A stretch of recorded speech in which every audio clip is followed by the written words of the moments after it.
my team, we came to Doug, right, because he's our manager, and we were like, we have these words. And Doug, being content driven, was like, inclusive design is a practice. A lot of people actually mislabel some of the efforts as inclusive design when it isn't. If you're doing accessibility work and you ensure that all your products meet like a checklist of requirements, that's good, but it's not inclusive design. A huge part of our emphasis is co-design, bringing people into inclusive design sprints and like trying to design together instead of just for, we're with.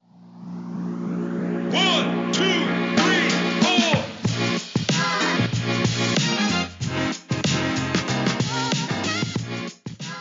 Welcome to the Uncut Design Podcast, where I speak with design leaders at Microsoft who are shaping the future of user experiences.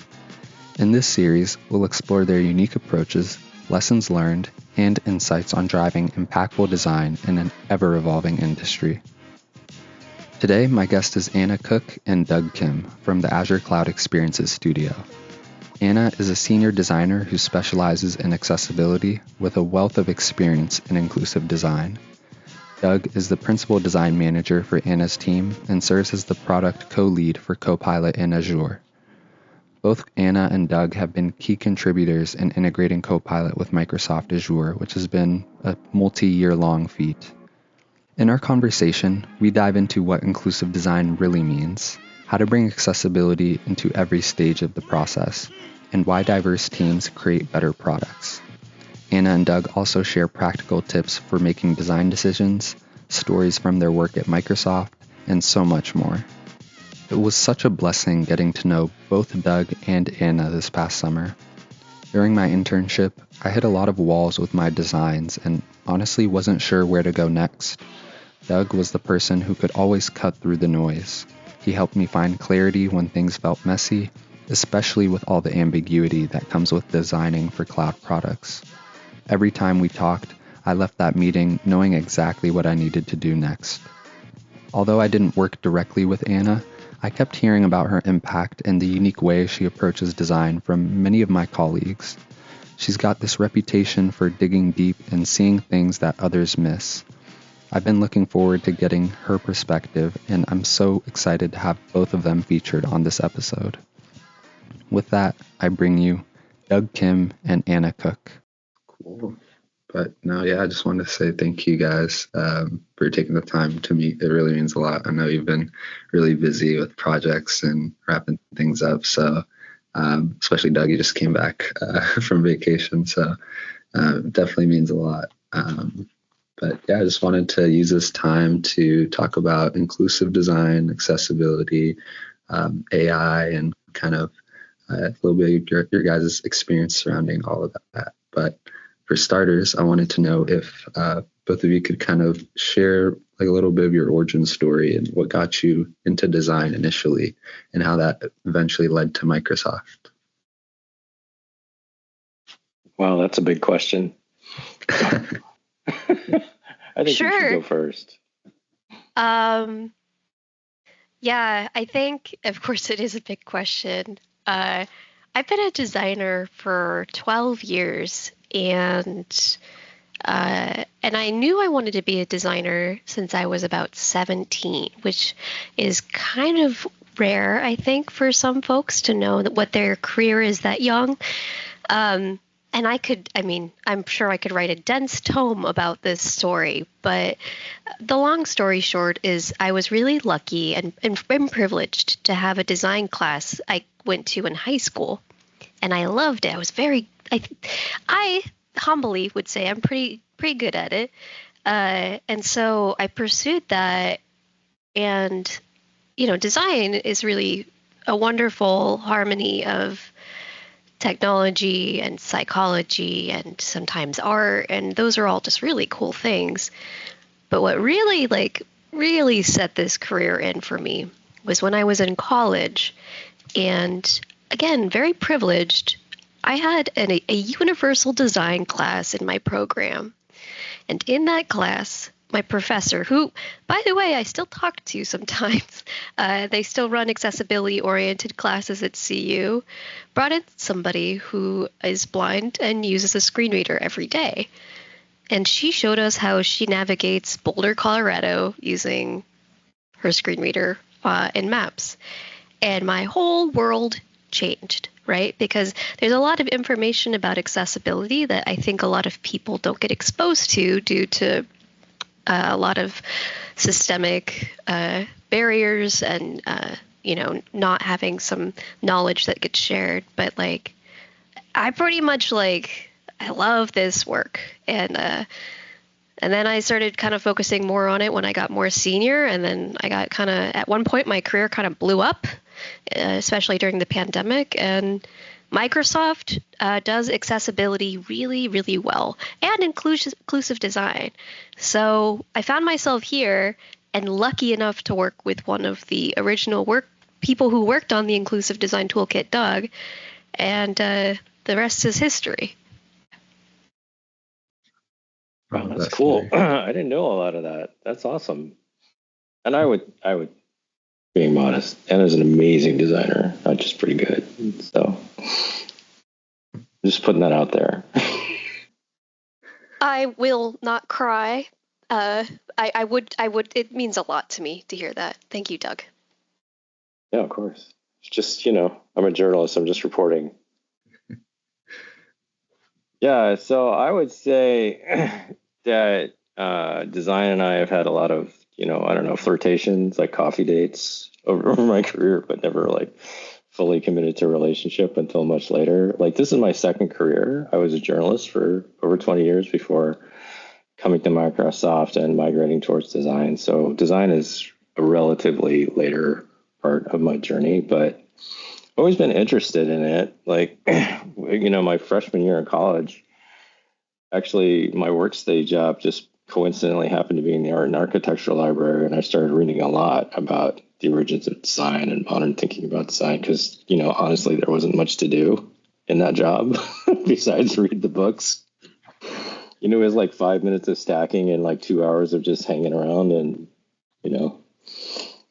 so it was, I used that time to just kind of learn about it, and I just thought it was really interesting, and I've had an interest in modernist design and mid-century stuff, that dates from back then. But I became a journalist, and I've always been interested in art. Arts was my specialty as a journalist. Around 2008, this is after having been a journalist for quite some time. I took a sabbatical. I got a fellowship at Stanford, and for a year, pretty much spent most of my time. The conditions of this fellowship were very loose. You could do whatever you wanted. I spent my time in the engineering and design school that was kind of a brand new thing at the time. Not the engineering part, but the design school was known as the D school. And, at the time it was just like a double wide trailer that, I sort of pitched in and helped them hang cabinets from IKEA on, and just kind of absorb the whole human-centered design kind of ethic and ideas. And I just loved it. I just thought this was what I've been looking for. Changed my life, changed my approach. Came back. I was only in journalism for another year after that, and then came to Microsoft shortly thereafter in 2008. And so I've been trying to practice human-centered design for a long time. In 2014, I got involved with the inclusive design team. There was a visionary woman, Kat Holmes, who led it at the time. She's now at Salesforce, but she had this vision for how human-centered design could work for folks with disabilities. And then I work with some really foundational people like Margaret Price to help develop that toolkit. And so, we worked together. I was the editorial director at that time because I was mostly working in content at that point. And, it's still, I feel like, one of the most powerful, long-lasting initiatives that I've ever been involved in. And now, Anna and I have the privilege of continuing to work on it and continuing to develop the toolkit and extending into areas like cognition, different types of neurodiversity. We understand much, much more about those conditions than we did, in 2015, just because of, the amazing amount of research that's happened since then. And so now we're trying to develop and understand more practices around what it means to design for unique ways of thinking, which, everyone has. Nobody thinks about anything exactly in the same way. So, we're still interested in making things better and more natural and fluid for people with physical disabilities. But, this area of cognition and neurodiversity is like a huge frontier that we're trying to make progress on right now.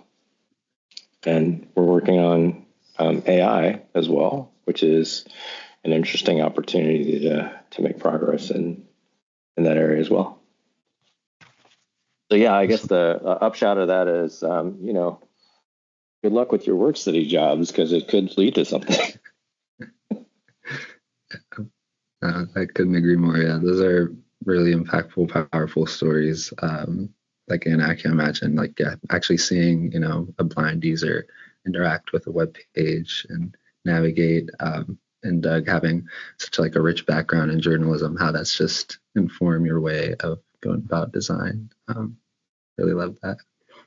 I'm curious, how did you guys make yourself stand out from other candidates in such a competitive field? I know, Doug, you mentioned joining in around 2008. That was a pretty hefty time to be job searching.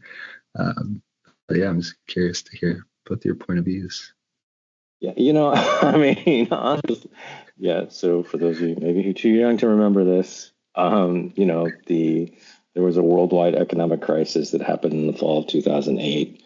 I joined right before things got really intense in the summer.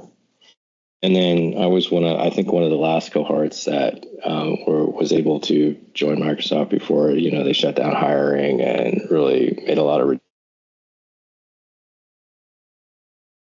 You might have gotten cut off, Doug. You still there? All right, I cut out. Okay. Are you, am I back? Can you hear me now? Yeah. I think so. You're back, yeah. Okay. So I think I was talking about 2008, and I wasn't really aware that I was, kind of just sliding in as the doors were closing at the time, because I wasn't really aware of how fortunate I was to be able to come here at this time. I think that, the group I would join was looking for someone with the type of experience that I had, in, managing large sets of content and understanding how to tune things, react quickly, based on the situation, and, change the direction of a website depending on, what you understood about either events or the rhythms of the business. And I think that's what got me on the door. And I will say that I underestimated pretty seriously the challenge it would be for me to adapt to this industry. I had no idea how hard it was going to be to make that transition. And it was pretty difficult, especially for those first 2 years. And, I was working on the website for my newspaper, SeattleTimes.com. So I thought that I understood a lot about how technology works, but it's a very different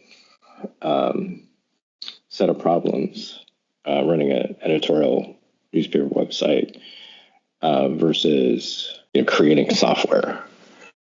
It's a whole different deal, and it took me a long time to get up to speed to understand how to work in that context.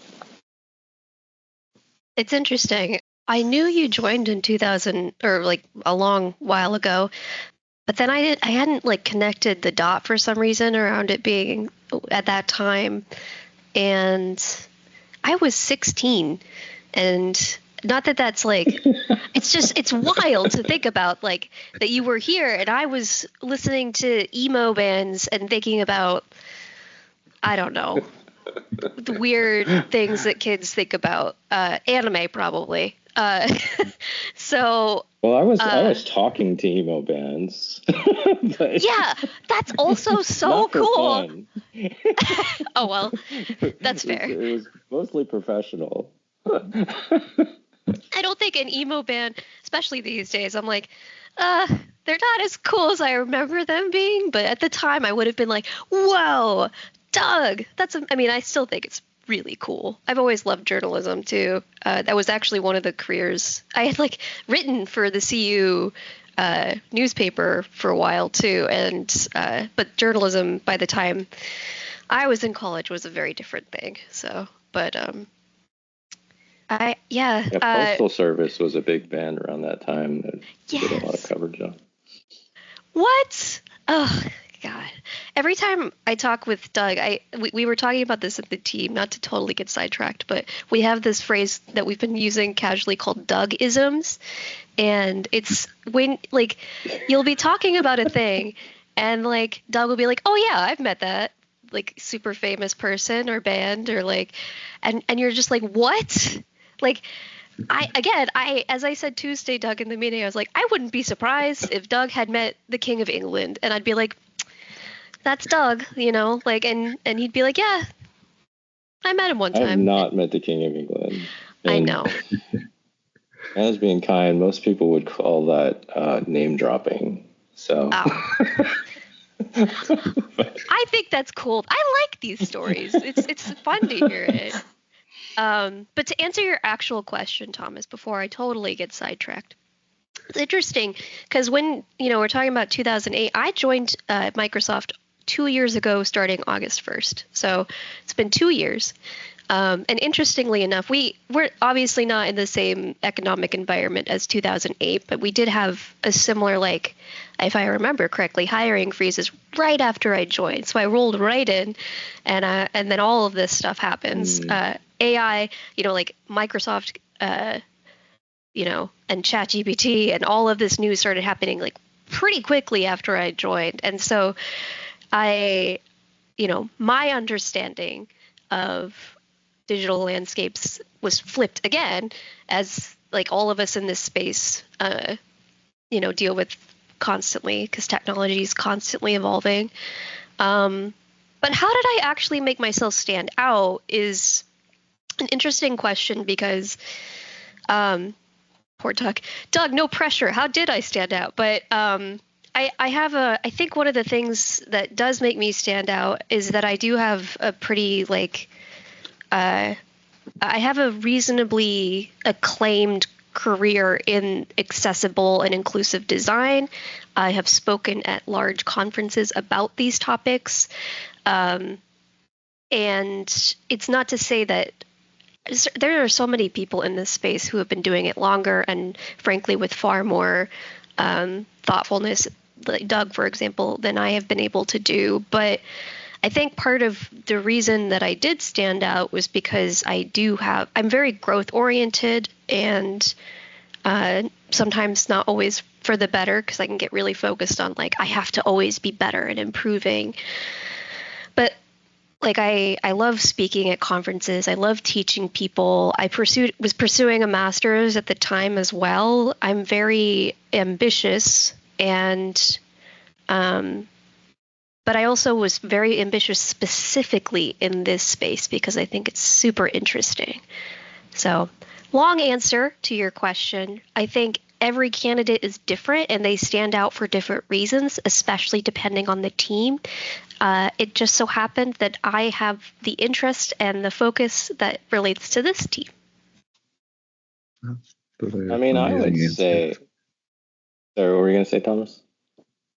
I was just going to say those are amazing answers, and I don't know if it makes you feel better, but I was 6 years old in 2008. So you don't have any memories. Nice. Well, you know your history then, because I'm sure when you were 6, well, I don't know, you're an advanced kid, so maybe I'm sure you're an advanced kid at 6 years old. Maybe you did have an awareness. Maybe you were one of those kids who's like, Mom, what's Lehman Brothers? But anyway, no. I would say, like, I'm going to talk about Anna for a second, that one of the things that, you know, what I was looking for, so I was a hiring manager at the time. There are accessibility, inclusive design is a really very complex, multi-layered space. There's a lot of knowledge that's a part of understanding accessibility. And I think, you know, there's a relatively small group of people who have really spent a lot of time getting up to speed and just being passionate about it. And largely, like, you know, and I'm just gonna credit those folks for sticking with it, because a lot of times that work is unheralded or underappreciated by the organizations that they're a part of, and the reason they're able to do it is because of their consistent advocacy for the importance of this work. You know, things have changed, you know, and I think organizations around the world have evolved, and you know, requirements around these things have become a lot more stringent, you know, going in the United States back to the American Disabilities Act. But still, it's in many ways a hard job that doesn't get as appreciated as it can be. And some people, there are people who like really are very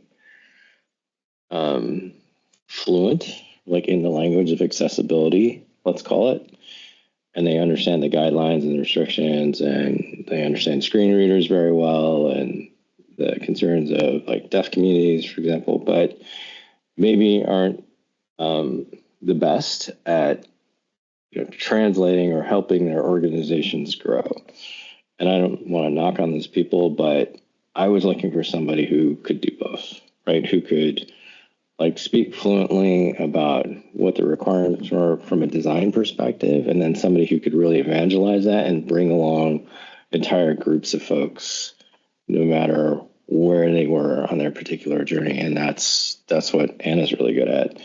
And I feel like, you know, that's a really rare combination of things, because, you know, it's not just skills, it's skills and knowledge are sort of the basis of it. You know, and in this area, you know, nobody knows enough, right, or too much. You constantly have to nurture that, grow that, and keep learning from these communities.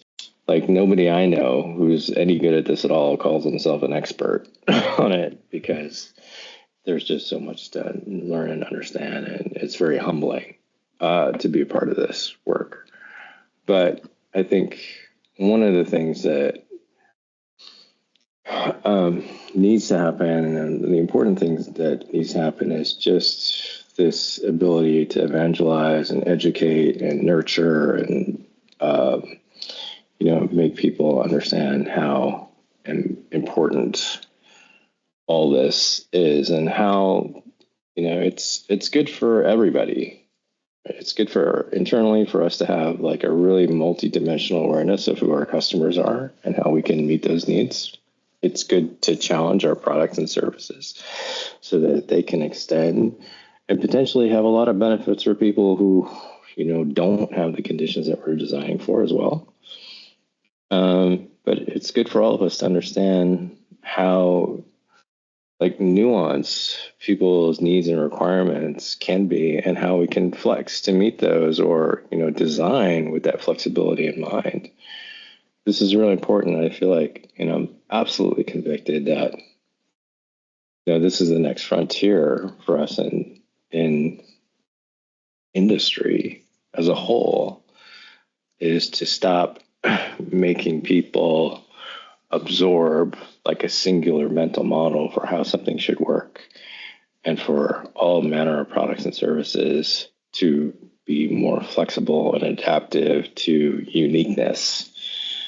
at the end of the day, that's kind of what we're talking about. And you need people who can understand that, internalize it, and kind of preach the gospel of, we don't have to build monoliths anymore and make people, come pay fealty to the monoliths, right? We can actually do things that are much more customized and attuned to individual needs and individual requirements.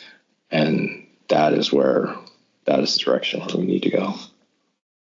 Wonderful answer. Yeah, it's really reassuring and comforting to know that we're done with this, one size fits all kind of approach to creating software. And yeah, I think you really have like a great harmonious blend of people on your team, Doug, and that are just so brilliant. So yeah, no, it's amazing. They are. It's way better than meeting the King of England, I think. I mean, I don't know, like maybe he's like a super inclusive guy too. I have no idea, but I'm skeptical if he is. Yeah, we really do have an amazing well, team. if you watch that Netflix show, you wouldn't have that impression. But what is that, The Crown? Oh, yeah. Yeah. But who knows what it's like to be the King of England? You know what I mean? It's like how would any of us come out of that situation? Like, what would our sort of favorability score be? I have no idea. I mean, imagine you woke up and suddenly we're the King of England and you had sorry, I'm literally writing a little story in my head now about if I woke up and I were me, but in King Charles' body, what would happen next? And it would all be bad. I would be very confused. Anyway, sorry, now I'm getting excited about this weird story I just made up. Sorry, Thomas. Go ahead. No, Did you have more questions about the royal family or any? And our knowledge of this? Definitely interesting to think any about. Sort of peerage type system? Yeah, I wanted to talk about or ask you guys what's something about design that's clear to you, but you don't think is quite as clear to others. That's an interesting question. Have you got a top of mind response to that, Anna?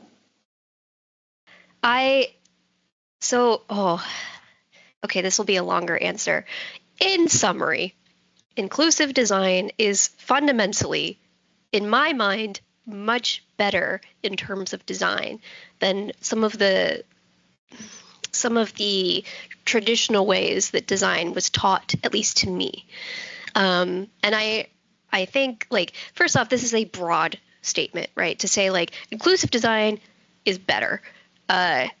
And I can't just be like 20% of users who felt like inclusive design was a thing felt better about it. But what I can say is that there's a lot of ways, especially like when I was taught about design, and part of the reason that like my classes at C, like that universal design class at CU meant so much to me was because I was taught so much about like who's the average user and who's our target demographic and all of this stuff where I was just like, who is the average user? There's no average user. Like that person doesn't exist. And it builds on these like, there's a lot of like models of thinking around design, and they still persist today, right? Like that people focus so much on like, all right, these are our personas. This is Bert from IT, and he's been doing this for 10 years, and he's, and they built these narratives around what. And there's good reasons to do some of this, right? Like we have a goal. We want to seek out these users. We want to reach these audiences. But what I think is really impactful to me about inclusive design is there's just whole communities of folks and folks with disabilities, folks who are neurodivergent, folks who live in different parts of the world, folks who speak different languages, folks who are BIPOC and queer, and all like so many communities of folks who, due to systemic failures of many kinds, can be excluded. And there's just inclusive design says like it is, especially for our team, the act of participatory design. It is the act of inclusion. It is the practice of inclusion. And when you do that, it radically shifts how you actually think about design and understand the outcomes that are in tune with it. So to me, when I say inclusive design is good design, it's because it challenges the status quo of what design is and leads to outcomes that, frankly, build on Microsoft's mission, right? To empower every person and every organization on the planet to achieve their full potential and achieve more. That's what inclusive design, that's the promise of inclusive design to me. Yeah, I get really excited about this stuff. So that's my answer. I hope that's okay. I hope that's an okay answer. It's a wonderful answer. Yeah, it's sort of interesting the way you phrase that question. In terms of what I see versus what others don't see, and I don't necessarily think of it that way, but I do think about like what is the contribution that I can add. Like I don't have a design education, right? I have a journalism education. But I think even like in journalism, I'm going to make some parallels here. You tend to like confuse the form factor with the purpose. Like, is the story like on the front page, and we used to call it like above the fold, right? Is it how much length is it? Like, what is the language and the layout? How well is that? Is that indicative of value somehow, right? And I think I was always pretty good at saying, well, that's not the stuff that matters. The things that matters is, are we accomplishing our purpose of, enlightening people about the world around them or helping people understand their fellow human beings or themselves to a greater degree. And I would say when I did my best work in newspapers, that's what I was doing. Even though I have a lot of respect for craft and the purposes that craft serves. And like I worked on my craft as a writer and editor, like tirelessly, right? And, with language as my medium. But to me, even having that perspective, it's like craft isn't the point. The craft serves the purpose. And I feel like that's what I bring to the table. The ability to kind of say, are we serving our purpose through the design, not because of the design? And those are the things I think that are consistent. You look at my career as like whatever, editing stories about the Postal Service is a very different gig from designing AI or inclusive design for, Azure or cloud infrastructure on the face of it. But to me, it's actually not that different of a gig. The form factors are different. The subject matter is different. The purpose is different. The audiences are different. There's, if we think about, what's needed, and it took me a long time to understand what like I could do here that was valuable and different from what other people provided. Because, I can't code. I can't design like Anna can design. But that's what I can provide, is that clarity and adherence to what our purpose should be. That's an invaluable skill, though. Sometimes we'll have an idea, like just to talk about some of the leadership that Doug brings to everything he does is like, we'll have like an idea of what we want to do.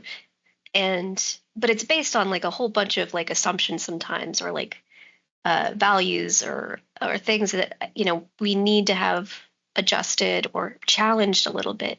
And what Doug can do is he can come into a meeting and get a look at something and immediately evaluate, like, is this purposeful? Is this in the direction we need it to be? Which is a very rare skill and a very important skill, especially when it comes to not even just like, I mean, tech in general, but is especially relevant in this era of tech with AI because there's so many opportunities to do so many things. I mean, and so to have somebody who can really like focus us as a team and as an organization is a skill that I think, not to like, I think it's very rare and one that takes a lot of time to cultivate that skill. Yeah, definitely. I've been able to bear witness to Doug and the amount of clarity he's able to provide. It's just it's so helpful, I think. And I had a meeting with him early on my project with a lot of kind of confusion about different approaches, and just like within that 30 minutes that we talked to, I left like just having such a clarity of purpose, what to do next, and where to really prioritize. It's definitely like a huge skill. Oh, you guys, thank you. Well, I mean, it's kind of like, I'm at the point in my life where there's much more behind me in my career than there is ahead. So and I think it takes some time. Well, it takes me a lot of time to kind of say, okay, like, where's my thing? No matter what the actual stuff is that we're messing around with, like, what is my thing? And I think, and I'm not sure, like, if this podcast is more aimed towards people who are starting out and exploring design as a career, I think it's a good thing to always ask yourself. It's like, you can be good at a tool, right? You can be good at a particular aspect of it. You can be good at Figma or whatever. But it's always good to ask yourself, like, why are you good at it? Like, even if you're able to do that, it's like, why? What is that thing that is lighting up for you and giving you joy? And then what is the thing that, is going to stay? Like, Figma goes bust, whatever. You're still going to be able to transfer that thing to the next thing. It's not dependent on the tool. Like, the tool is not your thing. It's something else. It's your ability to evangelize. It's your ability to understand and empathize with people with disabilities and translate that into, real product improvement. It's your ability to, encapsulate or really cut through a lot of complexity to simplify or make a story emerge, or to focus people on a purpose.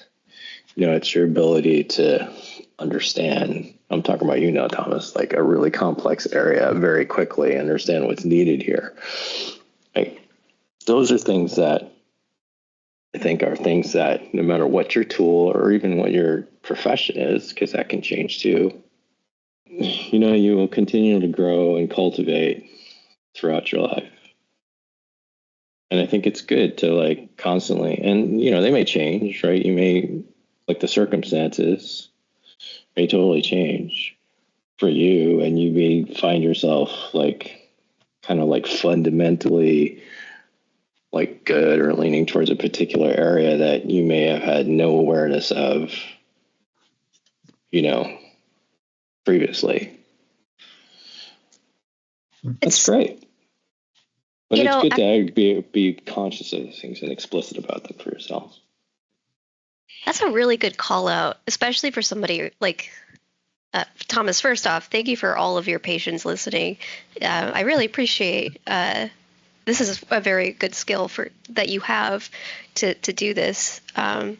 One of the things I was thinking about pretty recently, related to that thought, Doug, was what really pushed me to specialize in this space more, besides the fact that like I have disabilities, I am neurodivergent, I have so many friends. Actually, a lot of us know a lot of people, believe it or not, I'm sure, that are affected by these things. But like there was this day I was working at Transamerica downtown Denver. It was 2018 or 2019, and there was this activity that our design director had the entire design org do. We all sat down. We had 3 sticky notes. And we wrote down what we cared most about and what we wanted to focus on as like in design.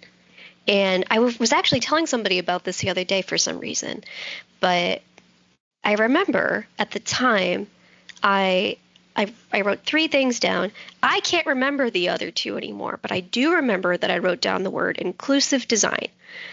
And this was actually around like the inclusive design toolkit was out. I was aware of it. And it, of course, it completely changed my worldview. And so like to me, that's what I cared about. Like as a designer, like I had a manager at the time also who like she was like, where do you want to grow? And like what skills do you like want to have? And at the time I was like, I guess I would need to learn how to code more, or like I need to learn more about animation so I can stay competitive. And that's fine. You can do those things, but ultimately, like if you have a passion and you have something that you care about and want to do as a designer, or like a specific area of that you're kind of like good at and enjoy, that will open up a world of opportunity for you. So when I sat down, I wrote that on a sticky note, and I came back to my manager at the time and was like, I think I care about this. That's when the opportunity started opening up, because I had a product team that I was leading design on, and we had this whole, not to totally get distracted, but like we had this whole dashboard where people could look at a bunch of data, and we had a vendor who was providing us all this code and like templates. And what I realized as the designer was what they were providing had accessibility gaps. And so I presented this information. I showed the teams how this was happening, because I was like, hey, there's gaps here. I didn't even like, I was like, this experience is good, but there's gaps, and it's not entirely accessible or inclusive. And so that's how that really started to grow for me, because especially at the time, like there weren't that many designers thinking about this, or at least I didn't know them. There's a lot more than I thought of at the time. And so you have something that you care about as a designer, and they're like, that's going to create way more opportunity for you than any like, I should learn this code because it's going to make me competitive. At least that was my experience, right? But I think it speaks to Doug's point of like, the tools will change, but your values and like your assets, they are yours uniquely, no matter what.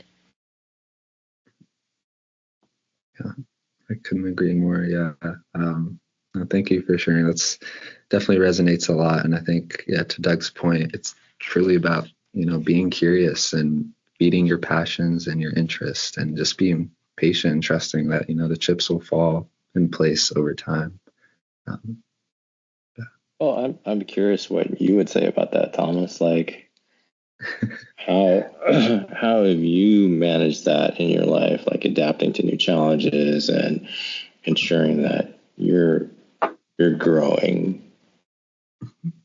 Because I think you do this really well. Like, we haven't known each other that long, but I'm just like, wow, you really absorbed a lot of information ridiculously quickly. So I'm like, what are your tricks? Yeah, that's a great point. I think I was challenged by a very close friend of mine, which I kind of view as a mentor, to really stop and think anytime I'm feeling challenged, overwhelmed, or confused, and look at things with the glass half full, and internalize that, this is ultimately an opportunity to grow, learn, fail, and not be afraid of failure, to embrace it, because it's a learning experience. And I think hearing that and coming to Microsoft with the learn culture here has just been so prominent everywhere you go. It's really created a space for me to, explore my passions, thrive where I can, make mistakes. And yeah, it's been wonderful. So I think it's a combination of the culture here and really that piece of feedback that stuck with me. I love that. That's helpful. I'm gonna think about that. Thank you. Yeah, That's a good tip. I'm glad I could help. Yeah. So I know we are a little bit running short on time here, but I just wanted to ask if you guys could briefly describe or define what inclusive design is, and then also kind of talk about how, with the increase in AI integration across Microsoft, how do you see that reshaping the principles of inclusive design? Okay, you start this one. It's interesting. We've actually been having some conversations around this lately, because I think, and I don't think I always have perfect answers to this, but as my team, we've been kind of working on some strategies stuff and trying to define some of our direction, our offerings, our goals, our future. And as a part of that, I felt the need to be well, what is inclusive design? And it's it's not that I don't know. It's more that I think I look at organizations and they're and teams, everyone's got a developing understanding. But I think in this process of feeling the need to create a clear kind of how do teams engage with us as the inclusive design team and what do we offer to them? I found myself kind of okay, well, how do I define this for that purpose? And I really liked how, okay, so my team, we came to Doug, right, because he's our manager, and we were we have these words. And Doug, being content driven, was inclusive design is a practice. It is a practice of I think we have a specific word phrasing for this, but inclusive design is really about practice, making sure that we recognize everyone's potential, that we hear their perspectives, that we bring that into our process, that we, again, I think, especially with our team, a huge part of our emphasis is co-design, bringing people into inclusive design sprints and trying to design together instead of just for, we're with. And so I think, one of the most amazing things about that definition to me is the act of inclusion in design, the practice of inclusion in design. And the other answer to your, I don't think I have again, it's not a perfect answer. I'm sure Doug will have good thoughts on this too. But the other thing is, I don't feel personally that AI changes those principles. I think if anything, those principles define the most, the coolest version of AI I can imagine. In our process together, when I joined Microsoft, right, all of the AI boom started happening, and to make Azure Copilot as powerful and meaningful as it can be, we acted on the practice of inclusive design. We implemented that and found ways to make AI, not ways to make AI benefit these communities, but to make it really meaningful, And so, to me, and maybe Doug, you might have different thoughts on this, but I don't think the principles change inclusive design, or the inclusive design principles change. I think the principles change AI so that AI can really be for everyone. And that's really my perspective on it. Yeah, I think that's spot on.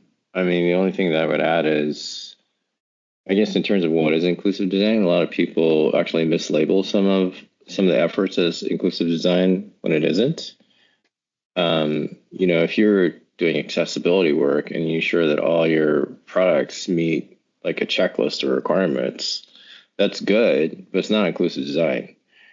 You need to be working with people whose conditions you're supposed to be, or you're trying to design for, and hearing directly from them and working with them. That is inclusive design. Because, and especially it's become very clear in some of the more recent work that we're doing, it's like those requirements often are, minimum standards, right? That just make things workable, but can still be super painful and super difficult. And we should be aiming for equivalency or better. Like, it shouldn't be any harder for someone who's blind or low vision to do something in a given product than someone who's sighted. And in terms of AI, well, just to finish that point, like, you're never going to get there just by going down a checklist. If you want your things to be truly equivalent in terms of usable or better, then you have to be listening to people directly about their experience. Even if you share that condition, right? This is something we've, really learned about in terms of neurodiversity. Like, we have a quite intentionally neurodiverse team. But even so, like, we're learning things all the time about how to design for neurodiverse people, right? And so you can't make assumptions. That's sort of one of the core foundational ideas behind inclusive design is if you're making assumptions, then you're going to be wrong. So that's kind of one of the core things about inclusive design. And then actually, doing that work is not just kind of like medicine you should take. It can lead to really powerful innovations that can exponentially increase the usefulness or success of your product. So there's that aspect of it. I think is something I would add on to what Anna said about kind of what is inclusive design and what's the difference between what people may assume it means and what it doesn't.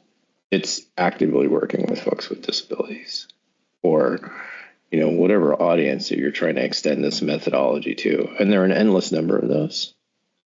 When we talk about AI, I think the greatest kind of thing about AI that even us, like as product creators, don't fully have our arms around yet is the fact that AI is a one-to-one experience.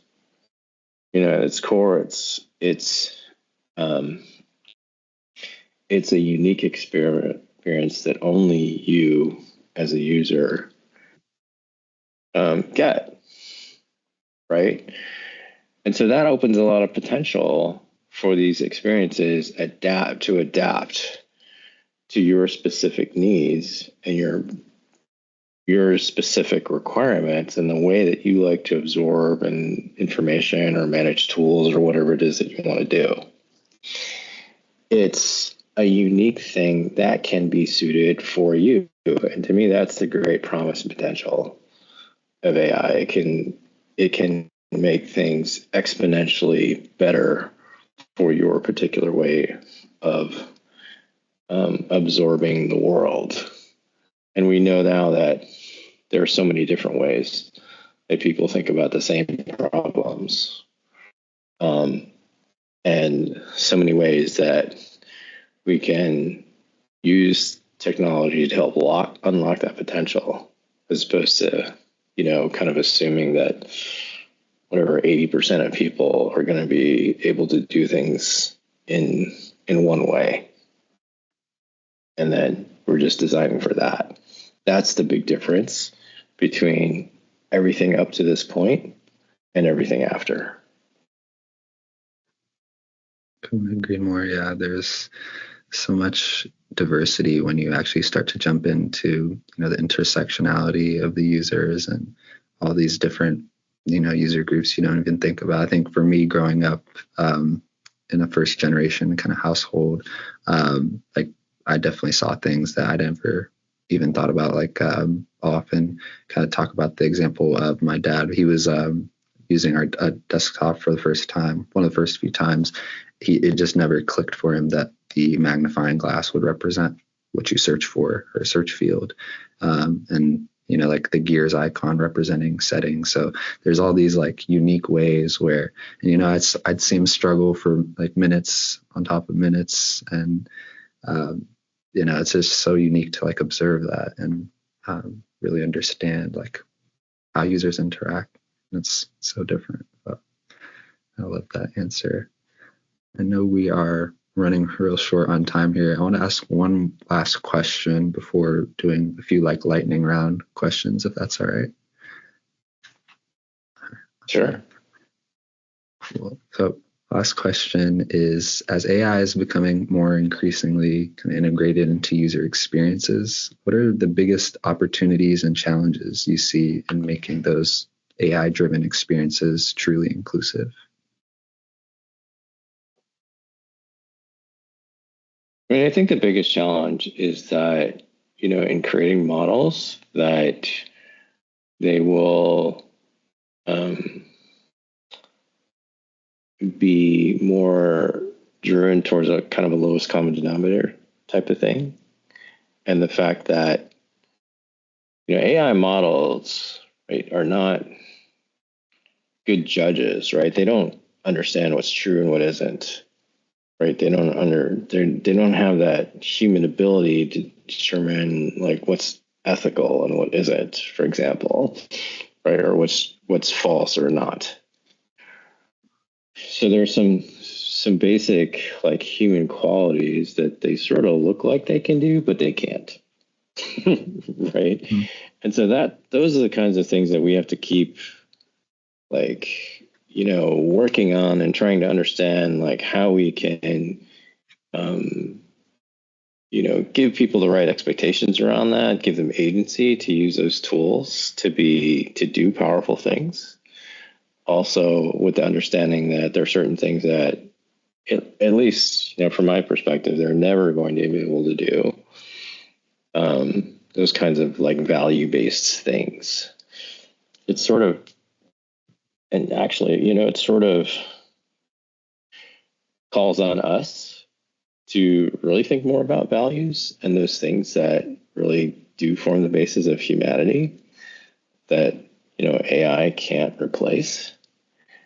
But as I said before, I think there is a huge opportunity here as well to say, well, we can really amplify people's skills and literally empower them to do more, like our mission statement. If we can use AI to like reduce overhead, like reduce the amount of expertise, for example, that you need to be able to do, to accomplish whatever is even sort of like mundane. We can take a lot of that overhead off your hands, so that you can focus on the things that are more in the things that are meaningful. And we can do it in a way that is more adaptive to your particular way of thinking about things and life. So to me, that's some of the incredible potential that we have. And I think technology has given us a lot of overhead, a lot of capability, like connective tissue, but also a lot of overhead that comes out with that.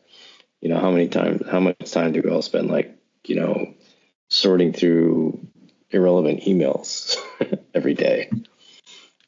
Right. That's just an easy example, but it's something that we can really, and that's a great example of something that, well, AI can really help us with that task and all the, overheady type of things.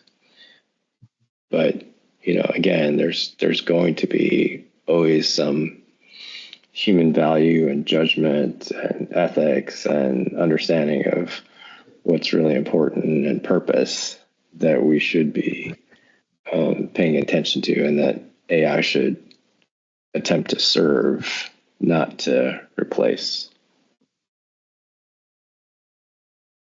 I think Doug spoke, of course, very well to it. I think especially the adaptability, like the unique individual experience that Copilot and AI can bring, especially when it comes to inclusive technology or more inclusive technology, is important because I think, a lot of people, and like, there's no fault asking this question, but a lot of the time when I'm reviewing work or like talking with teams about accessibility or if their designs are accessible, they'll ask, are these designs accessible? And like if you look at it from a purely compliance point of view, you can say like, yeah, these are accessible because they check this list, right? But we've talked about already today that it's not necessarily always like that. You can be compliant and still not be like holistically accessible, right? You can't be like meaningfully usable for people with disabilities. But like in the work the opportunity I think here is to have Copilot be that AI assistant that individualizes experiences in a meaningful way. Like we have people who are, who are blind who have expressed a desire for Copilot to summarize large swaths of data or like a data visualization to make that, experience feel more meaningful to them. We've had people who are neurodivergent express things like they want to adjust, and this is actually not just folks who are neurodivergent, but again, folks who have disabilities have expressed like a desire to have Copilot say things like, in longer form text or shorter form text, and like having a different tone of messaging, and those things can be really valuable because again, like you can write content on a page and the content can be amazing, but it may not serve every audience. And you can, provide tutorials and it can be amazing, but it may not serve every audience. And that's, that gets into what's accessibility versus universal design and what's the difference. But adaptable experiences are something I don't know. I don't want to say harp on, but I focus on a lot because like, I think there's like that baseline accessibility and then there's some adaptability. Same with like dark mode and light mode and high contrast modes. If our UI can be adaptable, it can better serve different audiences. The opportunities, though, I think Doug spoke on this, and I know I'll try to keep this short because I know we're short on time. We had actually a guest speaker in May during Global Accessibility Awareness Day, Amy Kavanagh. And she's a British disability rights activist and advocate, and is blind. And she spoke with us. I pulled up her description just to make sure I read to her experience right. I've looked up to her work so long, so I got to be this was like so like career peak moment. I got to like host her lunch and learn Q&A session, and I had never met her, and I was like, oh, this is so cool. I was like really excited. But she talked with us. She was showing us how like she asked Copilot to provide an image of a blind mother reading a book with her child, because that's the act that Amy does with her kid. And Copilot, the image that it gave her was either the child or the mother in a blindfold with a book. And so Copilot, or AI sometimes, doesn't have the basis of information necessary to be inclusive. And so it's our responsibility to push that, right? Because there's, if from the data that it's trying to pull from, it doesn't necessarily have the information necessary to make and generate that. So it's our responsibility to say, like, it's our opportunity to say, like, this is what you can do, Copilot. Like, here's what we can do to make this experience exist and really change what is available. So that's something I see as like an opportunity, like truly learning and changing the way that the way that information is being gathered and defining it in a way that is actively more inclusive.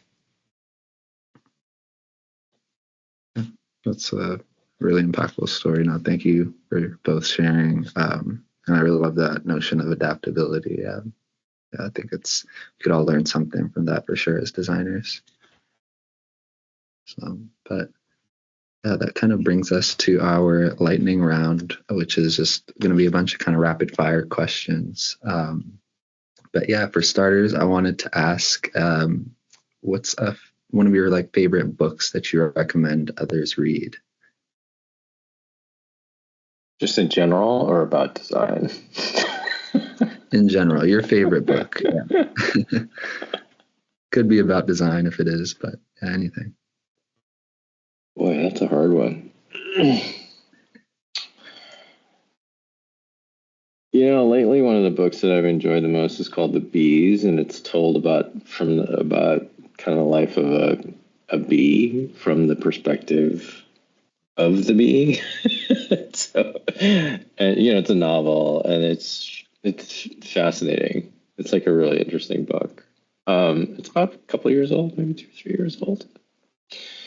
And if you're interested in learning more about inclusive design, I'd recommend Mismatch by Kat Holmes. Kat Holmes is, again, the person who founded this team that created the inclusive design toolkit. And it goes into the principles and tells a lot of personal stories that are really interesting and illuminating. So yeah, that's it. And it's short. It's an easy read, good beach read. So I would recommend The Bees and Mismatch. I'm also going to try to answer this because in the same way Doug did, because I'm like, okay, I have books I like personally and the books I like that are also personally, but are related to like the inclusive design space a little bit more. So my favorite book is called Seven Eves by Neil Stevenson.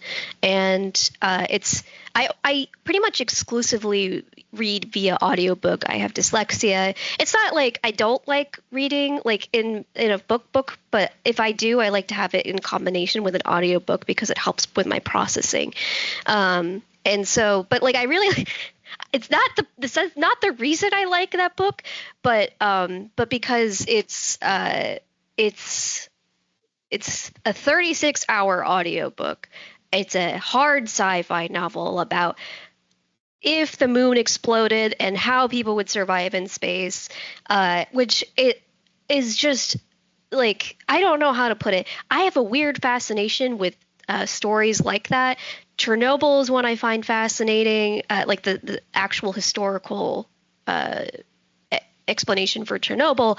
I watched Oppenheimer, like I've watched it like 6 times. So these are just weird things I like. But in terms of like books, one I would really recommend is called Disability Visibility by it's edited by, I want to make sure I get her name right. Hold on. Disability Visibility. I want to make sure is edited by Alice Wong. There we go. And it's a bunch of collective stories from people who have various disabilities and neurodivergent conditions, and it's exceptionally intersectional. Just a really, really good read. Those are awesome recommendations, and I found myself getting more just intrigued and getting into rabbit holes about space. So I don't know, Seven Eves sounds super interesting. I'll check that out for sure. A book you would like if you haven't read it, Thomas? I think this would be especially interesting to you, just because, like, kind of like you have this expansive brain. Is Cloud Cuckoo Land?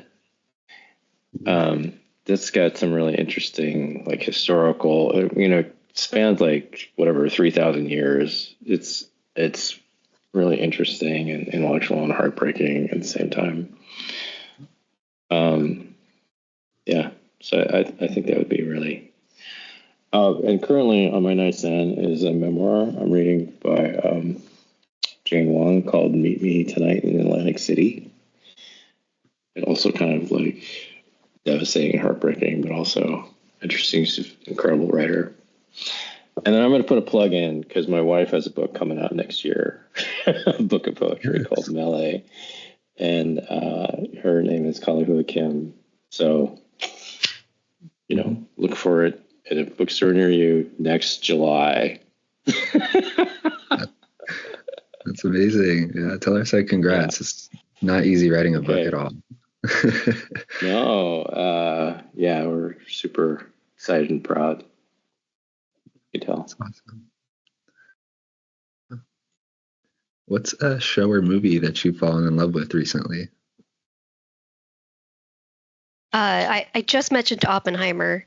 I watched it on a flight originally. Sorry, I'm totally jumping in here. I watched it on a 9-hour flight from Colorado to London when I was going to Lisbon this past, was it May or June? I think it was May, for a conference. I got asked to speak in Lisbon, which is super cool. I feel very lucky. But I watched it on a flight. I had tried to take some sleep medicine beforehand because I was going to try to sleep on the flight. Couldn't sleep. Watched Oppenheimer for 3 hours, and I was like, this is amazing. But then I had to, I watched it on the way home, but mostly I find that the movie is very good because it focuses on, I feel like it's somewhat relatable in the era of AI as a designer, because you're building this, you're working on this technology and you're like, this is going to change, this is changing so much. And you're like, wow. But anyway, it's a good movie. I wish, I'm also I don't know. I just really liked it. Okay, I'll stop talking. Can I ask because I just thought of another book. Oh yeah, please do tell. I'm gonna do that politician thing and answer your question with a different answer that you didn't ask about. But yeah, there's this writer, young, queer Asian American writer. Her name is K. Ming Chang. Initial K, Ming Chang, K. Ming Chang. And you can pick up anything by her. She's got this short story collection called Gods of Want that is just she's super young but just unbelievably talented. It's just full disclosure, none of this stuff is safe for work type of stuff. She really gets into a lot of so if you're squeamish at all, don't do it. But she's just such an incredible writer. I kind of equate it to I'm a pretty good writer, right? I made my living off of it for a long time. I consider myself a pretty good writer. But it's kind of like when you're sort of a session museum, and then you go to a club and there's Jimi Hendrix, and you're kind of like, oh, that is oh, okay. This is kind of my reaction to K. Ming Chang. It's she's like Jimi Hendrix to me. She's oh my gosh, so incredible what she can do with language and words.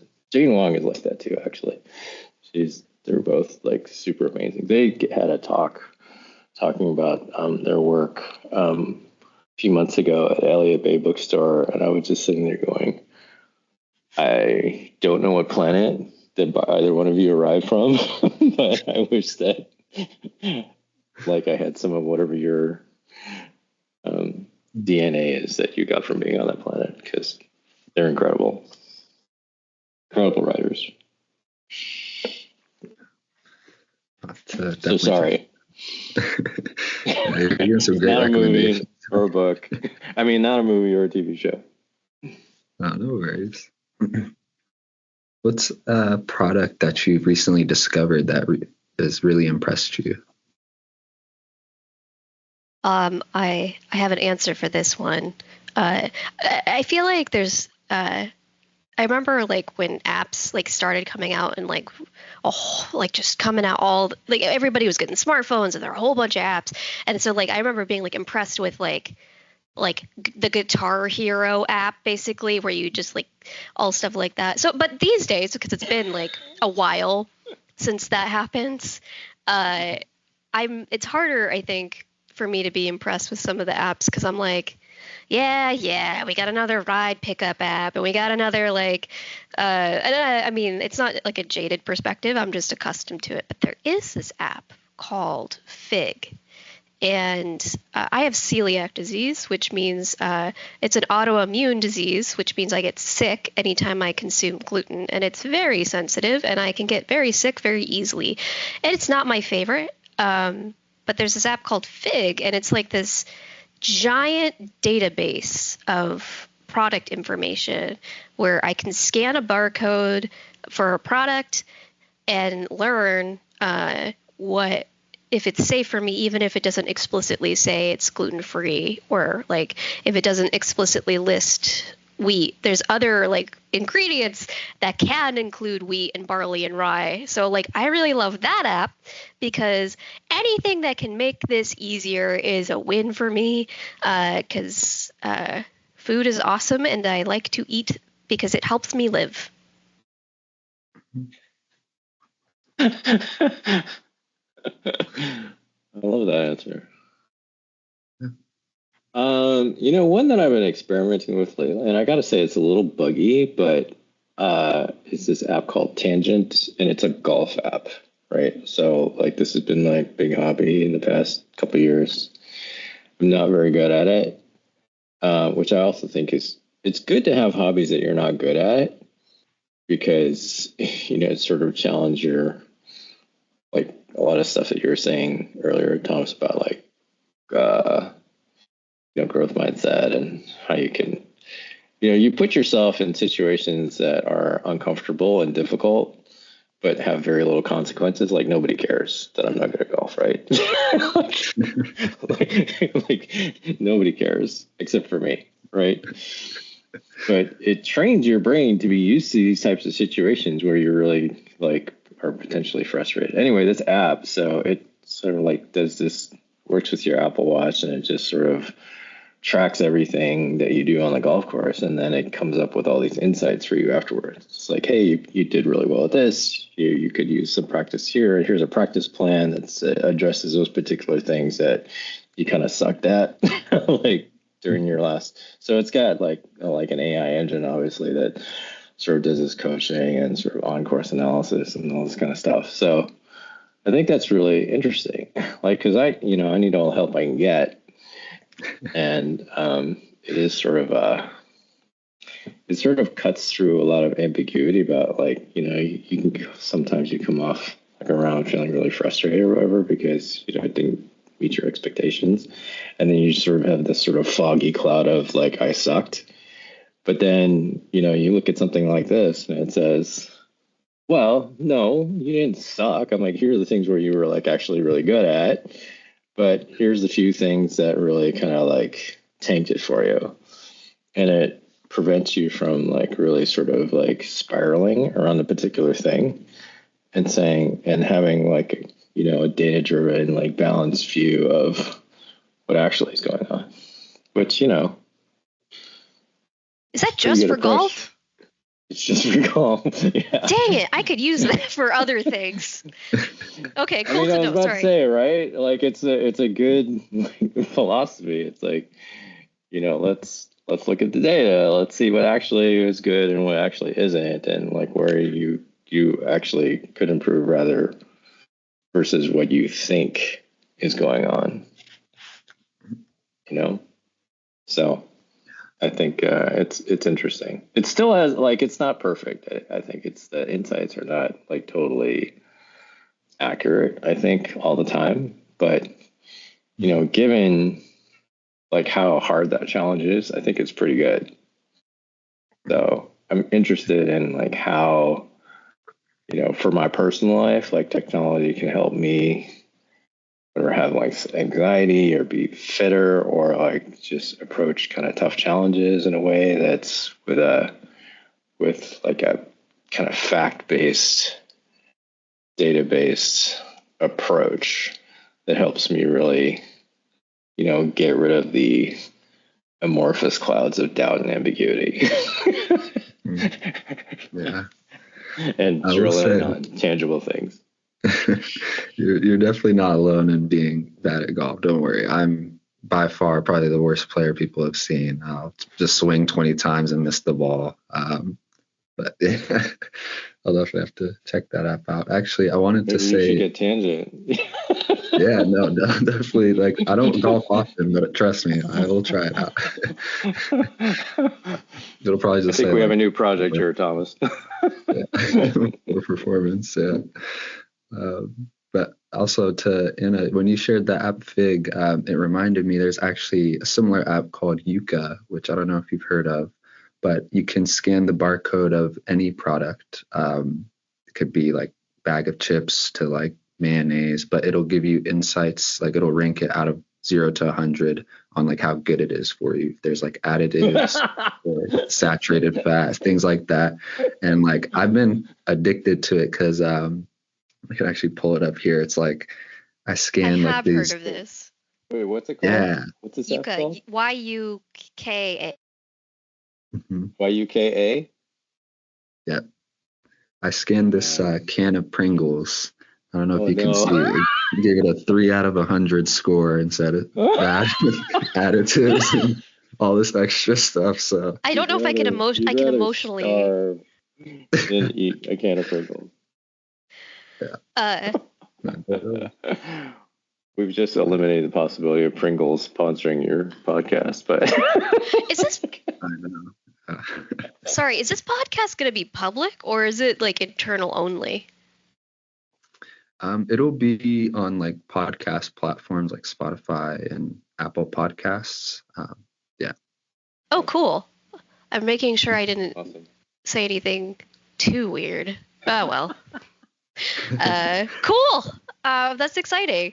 Sorry, I totally interrupted. I meant to blame ask. your manager if anything got out of control here. Oh, that's fantastic. Make sure to leave that in the podcast, Thomas, so I can quote that. In the podcast notes. Definitely.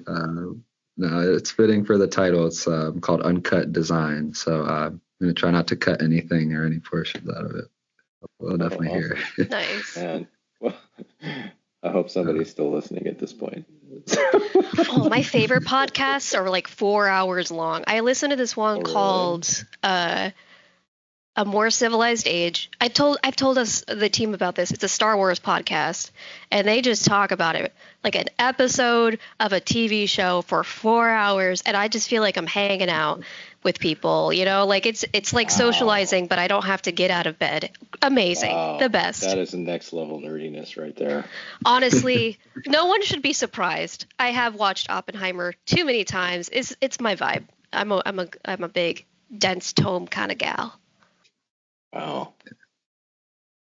I don't blame you for watching it 4 times, though. I'll say I've been getting addicted to those Christopher Nolan movies. They're just too good. It's unfortunate because I'm like, it came out. No, I'm getting sidetracked. Ask more questions. Yeah. Well, didn't you say that's Tenet was great. your favorite movie, Thomas? Yes, I did. Yeah, Doug remembers. Yeah, I think Tenet for me, Oppenheimer was amazing as well. I'm just going down the list of like Christopher Nolan. Still got to get to like Interstellar and a few of the other ones. And my kid was on the dining room table the other day trying to spin an acorn, like a top. I was like, I looked at my wife and said, which level of Inception are we at? I'm guessing he didn't get the reference. The kid totally got the reference. Kids watched like Oh, Tenet like 6 times or whatever. She's very. Nice. Inception was. She gets more references like that than I do. So, way ahead of me in many regards. Mm-hmm.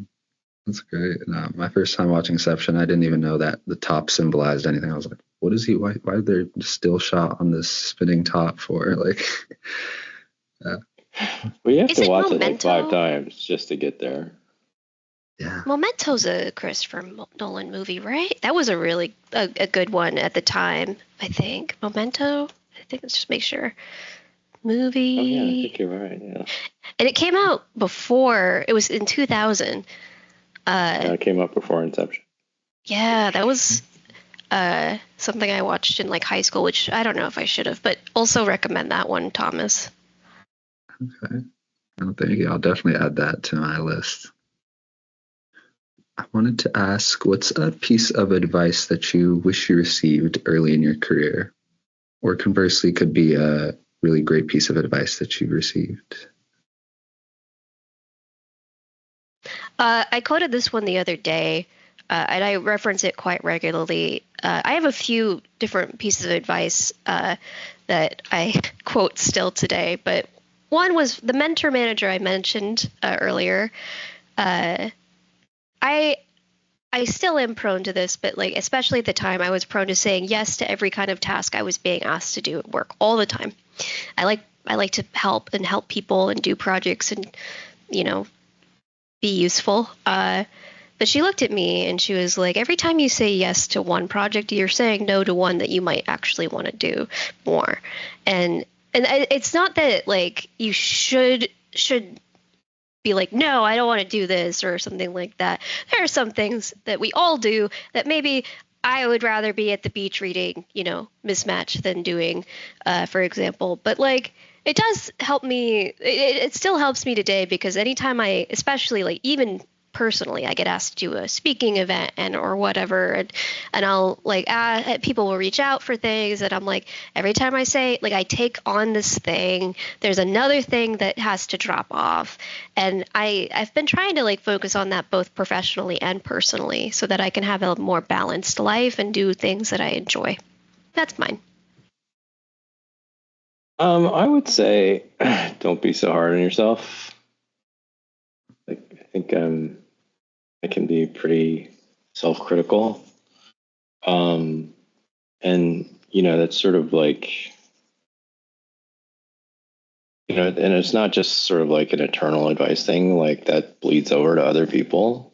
Like people can interpret self-criticism as, and rightfully so, as criticism of themselves because everything's a team project, right? And so yeah, I wish that I had been more patient with myself and and at times with other people as well, because you know what, it's a career is a long haul.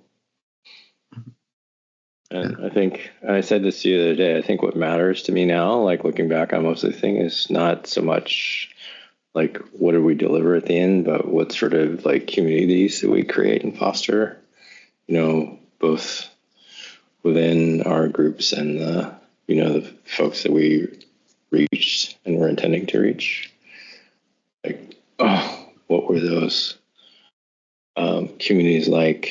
How rich were they? How did we enrich each other? Those are the things that matter to me now the most. And, those are things that I think are the longest lasting or most important things to me now. So if you look at it that way, like this, beating yourself up about whatever because of this thing that wasn't perfect or whatever, is not the best use of your emotional energy. I really like that, by the way. Doug probably knows this. I think you know this. I don't know if it comes up or as obviously, but I can be really hard on myself. And I like the framing here a lot because it's hard to sometimes cognitively pull myself out of that and be like, this is not just like a me thing, it's our collective thing, right? And to be like, I can be really hard on myself, and it can be, the communities are really important. This is really well spoken, Doug. Thank you. And I feel like a lot of us have sort of unrealistic expectations for ourselves.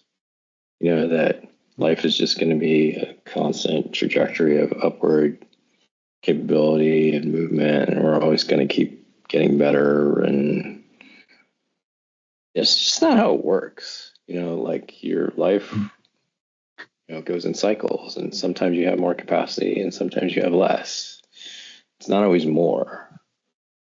And so I think having understanding of that and just being able to roll with whatever the circumstances are and whatever your personal situation is, and doing the best you can in any given moment, or if the best you can is not the best you can, if that makes any sense.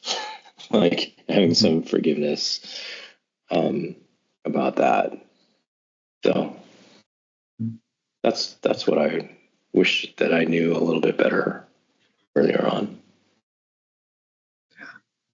And that's great feedback. Honestly, I think, for me, what helps is really thinking about everything through like almost a basketball analogy. Sorry for those who don't watch basketball or anything, but there's those moments when it'll be 1 minute left, fourth quarter. You need to take that clutch shot, but oftentimes, it's the first, second, third, and it's a team sport, and you need to be able to leverage each other's collective strengths, play to each other's weaknesses, and it's a shared responsibility, 100%. Yeah, I mean, a last shot can't make a difference if there weren't 50 shots before it. That's so true. Love that. Thank you, guys. It really means a lot. I really appreciate taking the time today. And last question I wanted to ask before we leave is like, where can people find you if they want to reach out, connect? I'm on LinkedIn. I use Mastodon and Blue Sky. I don't use Twitter anymore. I think that's about it. Doug, go ahead. Yeah, I'm on LinkedIn as well. And you can always learn more about inclusive design at our website. And there's a contact link there as well, which is inclusive.microsoft.design. So go there, check it out. You can hunt around there and learn much more about inclusive design. Thank you. It's been an honor, guys. Thank you so much. I feel bad keeping you this late, but oh, it was fun. No, thank you for listening to us, Thomas. Thanks, Thomas. Of course. I think you're the only person who sounds more low key in a recording than I do. So. Oh yeah. I hope. Sometimes I listen to podcasts to go to sleep. So maybe we can serve that function for someone else. Oh, Doug, one last thing. Okay, hold on. Headspace has sleep casts. Check those out. Okay, I'm done. I'll send that to you later. Yeah, I tend to listen to kind of very low key British guys. Something very calming, and it just knocks me right out. Anyway, all right. Thank you, guys. All right. Thank you. Talk to you later. Yeah. Bye-bye. Bye.